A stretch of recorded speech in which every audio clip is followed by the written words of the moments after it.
एक बार बादशाह अकबर को पान की तलब हुई। उन्होंने अपने एक खास पान वाले को पान लगाने के लिए कहा। उसने पान बनाकर बादशाह को दे दिया। बादशाह ने चुपचाप पान खाया और उस पान वाले को अगले दिन आधा किलो चूना दरबार में लेकर आने को कहा। वह नहीं जानता था कि बादशाह ने उसे ऐसा क्यों कहा है। वह चुपचाप चूना लेने बाजार चला गया। उसने दुकानदार से आधा किलो चूना मांगा। दुकानदार ने उससे पूछा कि इतना चूना क्यों खरीद रहे हो। उसने बताया कि किस तरह उसने बादशाह को पान दिया था। दुकानदार को समझते देर न लगी कि कुछ गड़बड़ है। उसने पान वाले को समझाया कि दरबार में चूना लेकर जाने से पहले बहुत सारा घी पीकर जाना। उसने सलाह मानकर वैसा ही किया और दरबार में जाने से पहले खूब सारा घी पी लिया। दरबार में पहुंचने पर बादशाह ने उसे सारा चूना खाने को कहा। वह हैरान रह गया।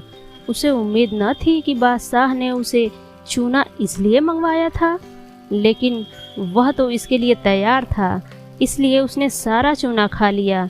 इसके बावजूद उसे कुछ नहीं हुआ तो बादशाह ने उससे कारण जानना चाहा। उसने अपनी और दुकानदार की बातचीत के बारे में बादशाह को बता दिया। अब बादशाह उस व्यक्ति से मिलने को उतावले हो रहे थे जिसने उसके मन की बात को पहले ही जान लिया था। बादशाह ने हुक्म दिया कि उस दुकानदार को अगले दिन दरबार में हाजिर किया जाए। अगले दिन उस दुकानदार को दरबार में लाया गया। बादशाह ने उससे पूछा कि वह उसके मन की बात को कैसे समझ गया। तब दुकानदार ने कहा, हुजूर, जब यह आदमी मेरे पास चूना खरीदने आया था तो मैंने इससे पूछा कि इतने चूने का क्या करोगे। मुझे इसने बताया कि इसने आपको पान बनाकर खिलाया और फिर आपने उसे चूना लाने का हुक्म दिया। तब मुझे समझते देर न लगी कि ज़रूर गलती से इसने पान में चूना थोड़ा ज़्यादा लगा दिया होगा, जिसे बादशाह के मुंह में छाले हो गए होंगे, और इसी का एहसास करवाने के लिए आपने इससे चूना मंगवाया।